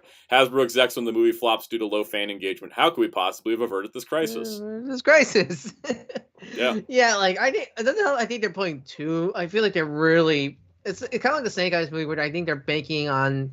They're banking the entire brand on a movie because Hasbro's been chasing the success of Transformers 2007 since 2007. They've never been able to repeat that lightning in a bottle moment. And like with Transformers, I think they always can bank on the movies because it's Transformers. There's a good chance that Transformers will always sell. But with D&D's, that's why they always bank. That's why they always push hard on marketing. I was making the joke. Wait, they sell. Yeah, in this case, it's true. It's the only thing that does sell for Hasbro in the toy department. Well, they're doing with D&D, it's like they're pushing. They made like their Legend stuff for their 6-inch for the movie. They're doing stuff based on the animated series. They made those like Dungeon Dice monster transforming things. Yes, the new Bakugan. I love them. Yeah, and such. They're putting way too much into this movie, and I'm already seeing them shelf warm already. Oh, not to mention the animated figures are awful and break and are having problems with joints. Like people can't get them to stand. They're poorly designed. Like, aren't they single? They're also single jointed. Single jointed everything, and they're also breaking consistently. They're consistently breaking. And aren't they $20? And aren't they like $20? 25. Yep. So, anyways, to kind of because we're running low on time, to kind of put a stamp on the D&D thing. Yeah, that movie's going to make or break the brand, because I think they've already broken the brand. They shouldn't have tried this open gaming license crap. This is, again, Hasbro trying to make money where this is why Bank of America, like we talked about last week, Bank of America's like, they're destroying and diluting their brands, and they're destroying customer faith in them. And if Bank of America is telling you they're destroying customer faith, you should probably listen, because Bank of America knows all about that. Oh yeah, there was a Dungeons & Dragons game I think last year that everybody hated. Yeah, adding to that, or was that 2 years? There was, let's see, weaker than so Hasbro's delivering a weaker than expected 2023 forecast. Couldn't tell you why, besides everything we've talked about happening before. Blue Baron G.I. Joe Sigma 6 is Hasbro as well? Yes, all G.I. Joe's Hasbro. And then here's an article from Gizmodo that's really spicy. I believe at one point G.I. Joe was Playmates, and then it went over to Toy Biz, and that was all over the course of 1995 to 96. With Extreme, yeah. Extreme was weird. No, I was making shit up. I'm just making shit up. No, I mean Extreme looked like Playmates figures, let's be real. Oh no, I'm just making shit up.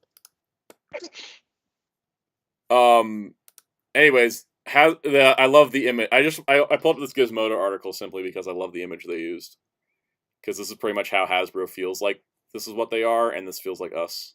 Zeltrex, we just want to point out that you say you hate Bank of America, but that's the whole point. That's the point. Like, if Bank of America is telling you you're doing bad with your customers, listen to Bank of America.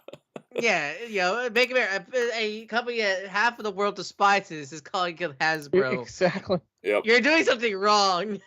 I'm gonna pull up. Okay, so to cap off, because we got like 12 minutes left, we're closing out on time today. Guarantee. No, if you all haven't seen the Cosmic Fury set photo leaks and don't want, I know that people in my voice chat have no choice. The Cosmic Fury set photo leaks. I can turn off the stream. I can turn off the stream right now. But I don't want to see a physical. If you don't want to, we're gonna talk about it, or at least I'm gonna talk about it because I want to talk about it. I was asked, so let's talk about it. I'm going to not talk about any rumor reports, articles. I'm just going to look exactly at the two photos we got to work off of here. The proof. Are we looking at the orange thermos? We're looking at the... Yeah. All right. So anyways, if you don't want to talk about leaks, just get out. That's it. Have fun. Thanks for joining us. All right. Good night, everybody. This photo with Russell Curry's very long tongue. Oh, wait. Shout out. Yeah. So Blue Baron just asked a real good question. Did the Saban ever have leaks? Fun story. Sort of. I mean, internet wasn't as prominent as it is now, so... The internet wasn't as prominent back then, so if you were on message boards, you probably were in the know, like, of what Sentai was coming next, if you were early 90s. But if you wanted to know usually what the next Power Rangers was, you had to live in a reviewer state. A reviewer state was kind of like early access areas that would get toys before anyone else, just to see how they did with the demographic. So I lived in New York. I believe Florida was another one, and I think California and Texas were known as like testing markets. Test markets. Is it like because Texas is like a number one media place or something like that? Yes, it was. So testing markets, like even upstate New York, you didn't even have to be in New York City. You could find product on the shelves like way before. So like we knew the Turbo movie was coming out, so we knew what the suits looked like. We knew what the Megazord looked like. But like you get all this stuff of who the hell is Blue Centurion. You would get stuff like that all the time. So we would see like toys maybe like months in advance, but they sort of like started like making the rollout a little bit closer to the episodes releasing in America versus like I think Turbo and Zeo, where toys were just out on the damn shelves before the actual shows started airing in my area. Because like I found Turbo. I'm gonna cut you short because your story may run too long here. But you found Turbo during Zeo? Yeah, I found Turbo during Zeo, and then when Disney took over, I found Ninja Storm, like way before the trailers hit, and I was like, "Oh crap! I thought Power Rangers was dead." Yep. All right. Real quick, Crossy Hossie mentioned surprised that Super 7 hasn't announced any future waves for Animaniacs Ultimates. I'm not sure how well Wave 1 sold because I thought I forgot they did those. Yeah, the Warner siblings looked weird. I ended up skipping the Warners and just getting Pinky in the Brain, so I would be part of the problem. But I wonder if they didn't sell that well. They weren't going to sell well. I think the price was. I think they should have done a 3-pack, honestly. Yeah, I think they could have done something a little different. I just didn't like the way the Warners looked. They looked off model to me. But anyways, back to the leaked picture. So, ignore Russell Curry's tongue hanging out here. I can't even tell who this is. But this is turnaround models in the back of the Cosmic Fury suits. You can see that red is here. You can see that black is here because he's got extra panels for his arm. And then you see green, blue, gold, zenith. And then right here looks like an orange ranger. Now, there is an orange Q Ranger mecha. There we go. She was behind for a bit. So she was behind, so we're like, why is he still on the red one? All right. So anyways, orange is right here. We can't see the top, so we can't see what the suit, key art looks like. It's also not that high quality of an image. But get it go, enhance. Yep. I saw someone tweet, I think it was Willie J.Co. I think he tweeted, he had the funny tweet. He's like, maybe the reason why these pictures, that's Tessa Rao? Okay, I couldn't tell. When I see half of people's faces, I can't tell. All right, so Willie J.Co. said on Twitter, he said, maybe the Hasbro NDA checker person doesn't work at the company anymore, and that's why these pictures are up. All right, so here's the thing. There's an Orange Ranger. I doubt it's a new character. I doubt that they're bringing in somebody new. There was a photo from a few weeks ago, I think, or a little while ago, that was this table read, and everyone was like, why is Fern here? Or is Fern the tag-along girlfriend on the space adventure? And then now that we got the orange picture leak, you can look at everybody's water bottle colors. So it's green, matches, Izzy. Pink matches Amelia. I like how Campbell black just for Hobby. A laptop and a mug. Yeah. We'll talk about Campbell Cooley in a moment. Bug Ranger. gold, red. Or not red, but burgundy. He's got the burgundy color, right? I'm Ron Burgundy? Yes. I'm Ron Burgundy. And then blue to blue. It's funny because Amelia has a pink water bottle, right? But anyways, Fern has an orange water bottle. So you know what? You know why she has the pink one? Because they're like, we're not giving you a red one. Just deal with what you got. They're probably just reusing their water bottles from last season. Anyways, Fern is sitting here with an orange water bottle. This is a writer. I think this is right. I don't know who is this woman over here. I don't know, and I don't know who Santa Claus is either. This guy's a writer. He was in the writer's photo. Champagne, that's right. Chaos from the UK was reminding me. And then Campbell Cooley was here. And I think it's funny because, this is just, I think that nobody's checking things. Where's how do I spell Campbell? Campbell. Close my DMs. Exactly. Campbell Cooley was like, thank goodness I didn't have a colored mug next to my laptop. Oh no, he has a mug. I think it's a mug. It looked like a mug. I don't know. He's got the water glasses in the glasses case. He doesn't get to drink water.